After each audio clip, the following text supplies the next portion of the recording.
Well, here we are for week 2 of the Muscle Cat Sports Show, coming from a very spooky suburban brew in Goodwood, South Australia. Here's your week in sport. We'll start with cricket, and retired English great Stuart Broad has said that this Australian team looks to be the worst since 2010, which incidentally was the last time that the English won a series in Australia. In fact, it's the last time that the English won a match in Australia, so good time to start getting cocky, Stu. Elsewhere, India beat the West Indies 2-0 in their test series, as we predicted. Jaswal and Gill are an absolute star-studded duo and the future of Indian batting. But there was a refrain from the West Indians that, they should be proud of this. They should be proud because they were forced to follow on and they made the Indians bat again, so they should be proud of that. How low are we setting this bar? They shouldn't be proud of that. They got spanked in 2 tests. Courtney Walsh and Brian Lara would be turning in their graves if they were dead. And Pakistan beat South Africa in the first test by 93 runs. They've got another test coming up next week in that 2-game series. It's been a huge week in football as the Rats stopped play in the World Cup qualifier between Belgium and Wales. Have a furry friend out there in amongst the action. Wales need someone with that sort of ability to crawl and wriggle in tight spaces. Keep you crawling and wriggling to yourself, mate. Belgium won that one 4-2, and that's an important win because they now go above North Macedonia in their qualifying group. Just to remind you, this World Cup is a little different. There are 48 teams instead of 32. It will take place in the USA, Canada, and Mexico, and with more teams comes more chances to qualify. So even footballing minnows like Italy might stand a chance of making it to the World Cup finals this year. Elsewhere in Europe, England became the first European team to officially qualify for the World Cup finals, beating Latvia 5-0 in Riga. Harry Kane scored another couple of goals to stretch his margin as the greatest scorer of all time for England. And the tiny archipelagic state of Cape Verde in Africa qualified, and they become the second smallest nation to do so behind Iceland. Other African qualifiers to make it include Morocco, who have won 8 games from 8, while Senegal, South Africa, and the Ivory Coast all had last-day victories to secure their qualification. And here are the other football scores you need to know to be cool among your friends. Germany beat Northern Ireland 1-0. They're now level on points with Slovakia in their group. France and Iceland drew 2-2. That's dropping points for France. They should still qualify, but they have Ukraine nipping at their heels. Denmark and Scotland are tied on the top of Group C. Italy beat Israel 3-0, but they still have Norway leading that group for automatic qualification, so Italy will likely go through the playoffs. Portugal drew 2-2 with Hungary, a late comeback from the Hungarians, but Ronaldo did score 2 more to extend his lead as the all-time international goal scorer. He's got 143 for Portugal. Lionel Messi is next on 114. Japan beat Brazil for the first time in 14 meetings, and in another friendly, the USA, host nation, beat the Socceroos 2-1. EPL returns this week, headlined by Liverpool versus Man United at Anfield. Liverpool are trying to break a 2-game losing streak, while league leaders Arsenal take on Fulham at Craven Cottage. And in Germany, it's Der Klassiker.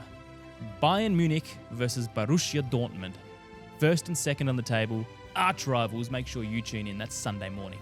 To the NBA, $16 from Big W. About as much as a cup of coffee. Anyway, NBA news. Jason Kidd, the head coach of the Dallas Mavericks, has had his contract extended, a multi-year extension. Just 2 years ago, they made the NBA Finals where they lost to the Celtics, but then last year they didn't make the playoffs at all, which is what tends to happen when you trade out the greatest player you've ever seen. We'll speak to Brad Bulmer after this, who will cover NBA for us this season. To golf, and I'm sure I said last week that I hit 117, but there is an excuse. I got a scan and I do have a tear in my subscap tendon, so I guess I'm kind of a hero. NFL and the Super Bowl favourite Buffalo Bills are on a 2-game losing skid, losing to Atlanta in the first Monday Night Football game there in 7 years. And elsewhere, the Chicago Bears showed they might have a little bit of chutzpah this year. They defeated the fancied Washington Commanders, taking revenge for their horrible Hail Mary loss in the regular season last year. The once mighty Baltimore Ravens continue their slide. They're 1-5, but after the bye, they expect to get star quarterback Lamar Jackson back in shattering news for their hopes of holding on to the 2nd overall draft pick. Brian Callahan was sacked by the Tennessee Titans after a 1-5 start and a 4-19 overall record in 1.5 seasons. Aaron Glenn from the New York Jets is also on the hot seat, but don't shed too many tears for Callahan because sacked NFL coach or EPL coach is the greatest job in sports. Huge payout, money for years, don't have to do anything. Sweet. MLB and the Mariners and Dodgers are only 2 wins away from making the World Series. Both of them lead 2-0 in their series, the Mariners over the Blue Jays, the Dodgers over the Brewers. But we'll probably know the result of Mariners-Blue Jays Game 3 by the time this show comes out. We'll preview F1 in a second, but it's the Australian MotoGP this weekend at Phillip Island. Marc Marquez has already wrapped up his 7th World Championship, but all eyes in Australia will be on Jack Miller, who's had a disappointing year since switching to Yamaha. His best result in Australia previously was 3rd in 2019. And finally, the 12th of 14 rounds of the World Rally Championship takes place this weekend, the Central European Rally, which goes throughout Germany, Czechia and Austria. It's pretty much a 2-horse race, maybe a 3-horse race, but the leaders are Sebastian Ogier, who has won 8 championships already, and Elfyn Evans, who has not yet won a championship. You can catch all of that, the preview and the review, on the Listen to My Calls Rally podcast. Let's talk basketball. Very excited to have Brad Bulmer from NBA Worldwide Coverage on Instagram. It's a great page, almost 40,000 followers. If you want NBA news, hop onto NBA Worldwide Coverage on Insta. Now, Brad, we are 7 days away from the start of the new NBA regular season. It comes around quick. There's always storylines. We want your 3 big storylines to follow going into the new season. Yeah, no, so I think the biggest one that we've got heading into this season is LeBron. There's 2 things to do with him right now, is that we don't know if he's actually going to be on the Lakers come the end of this season. He might end up somewhere else because he's quite unhappy by the sounds of it with the Lakers currently, because obviously there was a massive acquisition of Luka Doncic at last year's trade deadline. Yep. He kind of sees it as, by the looks of it, by the reports, that they've moved on, which, let's be honest, they kind of have to at this point. He is 40, turning 41 in December. So there's been rumors the last couple of years at the trade deadline that he might get moved, but we don't know. Yeah, there's reports that the other thing is you've got sciatica that he's currently going through.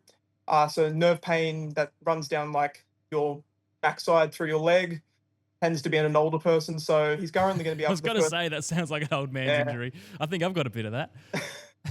So he's going to be out the first 2 weeks, probably, by the sounds when he's going to get reevaluated. So he could be out, but by the sounds he's going to be assessing how the team looks after his first couple of weeks, and then he might make a decision on if he wants to still be there, because this will be his 23rd season. Breaks the NBA record because he passes Vince Carter. So okay, up that's next, LeBron, number 2. Next, we've got Giannis. All offseason, we were hearing rumors. Is Giannis going to be a Buck? We've heard that he wants to be a Buck. The real thing is, does he want to actually, though? So essentially, this offseason, they brought back his brother Thanasis, who was out all last year with a torn Achilles that he was rehabbing. Then they've also brought in another brother of his, Alex Antetokounmpo. He was playing overseas. Let's be honest, the stats aren't very good when I was looking at them myself. He averaged less than a point, less than a rebound, less than an assist. He was shooting terrible. They've done this just as a way of trying to make him happy and keep him around, because if Milwaukee loses Giannis, there's a chance that Milwaukee's going to be stuck in purgatory for a long time, because they don't have any picks until past, I think it's 2031 will be the next time, 2032 will be the next time they own their own first-round pick. So that's going to be an interesting one to watch, that Giannis could request a trade at the deadline or potentially next off-season. And for those who don't follow NBA closely, when is the deadline? So that it's roughly in February. It's about a few weeks out from the All-Star break. So I think last year was roughly around the 17th of February. So interesting to watch this up until then. Beautiful. Number 3. Number 3, OKC. We all know that last season they dominated. They were the easy favourites coming into the year. They ran through the league in the regular season. They did nearly have a few scares in the playoffs. They did go to Game 7 against Denver, and then obviously against Indiana, where unfortunately Tyrese Halliburton tore his Achilles early on. But can OKC become the new dynasty of the league? The last time we saw a dynasty was Golden State. Now it's been a while, and also OKC is looking to be the first team to go back-to-back since the Warriors did back in 2017, 2018. We haven't had a back-to-back champion in quite a while, which is pretty rare for the NBA. We usually have that. They also, this offseason, inked new deals with SGA, J-Dub, and Chet. They're big 3. They went out there and gave SGA a 4-year, $285 million. So he'll be making $79 million roughly in 2031. Then you've got J-Dub, who got a 5-year up to $287 million, and then Chet, who got a 5-year, $250 million. So they've really locked in a big amount of money, and they're bringing back pretty much everyone from last year. There's a few tweaks to the roster at the back end, but those guys are kind of the ones that only fill in when the main stars are out. They've also got like someone like Nikola Topic, who's hopefully going to play this year. He was out all last year, but he was a top pick in last year's draft, but missed the whole season due to an ACL tear. So if OKC are the favourites, who's the second favourite in your book? Oh, that's a good question. That's a good question. I think I think if I had to have a guess, I'd say probably Denver. I think Denver this year, they've reloaded this offseason. They've gotten a lot better at depth. That was their biggest issue last year, was their depth. They've addressed it. I think that they're going to be the biggest threat to OKC this year. Brad Bulmer, NBA Worldwide Coverage. We'll have you back on very soon once the season kicks off in just 7 days' time. We'll be back in a second with a 20-second sports scandal. In 1996, manager of struggling Southampton, Graham Souness, got a call from Ballon d'Or winner George Weah saying that his cousin, Ali Dia, had played for PSG and wanted to join Southampton. But it wasn't George Weah on the phone, and Ali Dia hadn't played for PSG. In fact, he'd only made one sub-appearance for a non-league team. Amazingly, Souness signed him and played him against Leeds that week before realising his mistake, and Dia was never seen again. Got Rob James on the line from the Listen to My Calls podcast and the Box of Neutrals Formula One podcast. Both great pods. One on the Musclecat Media Network. But yes. Rob, you are going to talk us through the US Grand Prix this weekend, because we know it's Norris versus Piastri and maybe Verstappen and maybe Russell as well. But it's a 2, potentially 3-horse race for the championship. So how do you see the US Grand Prix and the remaining 6 races? Yeah, well, like most Australians, I'll probably just watch the 5-minute highlights on YouTube afterwards, or the KO Mini. But COTA is an amazing sort of facility. Of course, it's one of these modern mega circuits that you see. But just even as a town, Austin, Texas, very sort of, university kind of town. So a lot of young people, a lot of fun. You hear all sorts of stories, especially in the V8 Supercar Day, the one year that they had it. There was a lot of fun to be had in Austin, Texas. Yes, it's one of the great stories. I think we're going to have to wait on the moratorium to come out on a couple of those, but nevertheless. I think the catchphrase for the city of Austin is "Keep Austin Weird." So hopefully that translates to the race this week, and we do see some weirdness. Is it a McLaren circuit? Does it suit the Constructors' Champions, or will Red Bull and maybe Mercedes be competitive?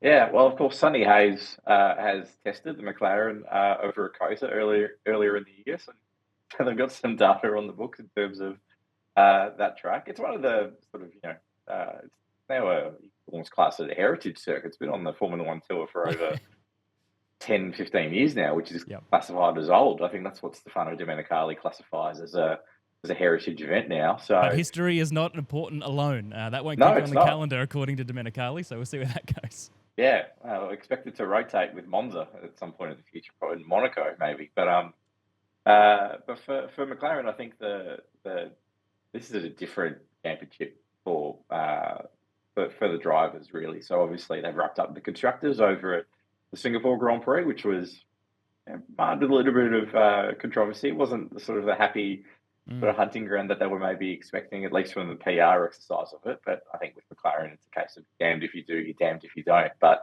in terms of the whole papaya rules scenario, I think the rules of engagement probably change a little bit from here on in for a couple of reasons. Obviously, the constructors is all wrapped up, so McLaren's happy they've got the number 1 trophy secured for the rest of the season from a constructor's point of view, which is obviously their target. But for Lando Norris and for Oscar Piastri, it's their problem now. So it's up to them, their side of the respective pit walls, to outfox each other in terms of strategy and just outright faster driving and what have you. It hasn't really got to... I disagree with the notion that it's gotten ugly between the team. I think there's obviously a very healthy respect. And to be honest, I don't really buy into sort of the grand conspiracies that there's sort of favoritism and, because Zach Brown had a 1 share in Quadrant Esports, therefore he's going to be favouring Lando Norris to win the driver's title.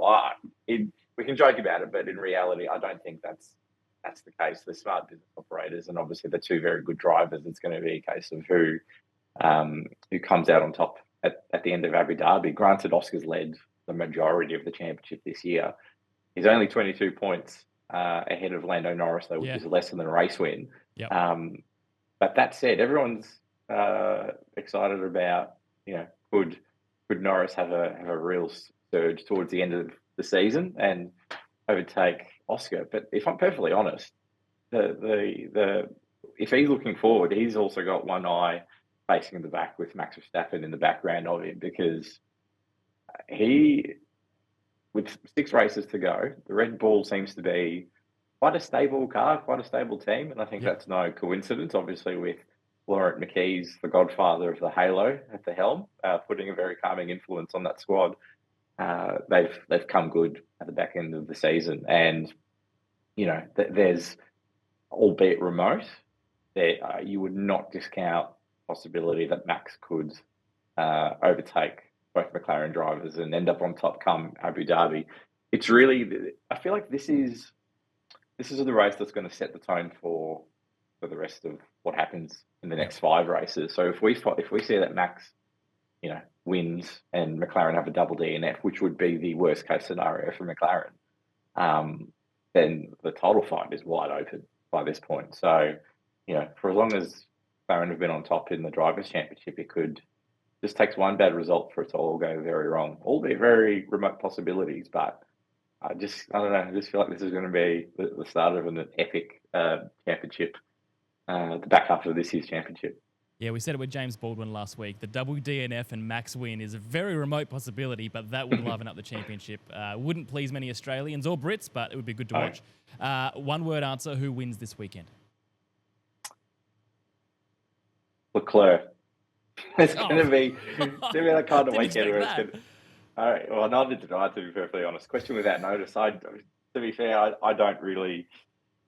The form guide's out the window a little bit. It does change when you don't have the constructors to really fight for. Granted, there's still second, third, fourth, fifth, sixth, what have you, but really inconsequential. I think it's going to be this kind of weekend that throws up a weird result, and whether McLaren or Red Bull respond to either sort of challenge and sort of take the safe option. It could be someone like a Ferrari or a Mercedes take a unlikely victory, but it's the season to do it, to be honest.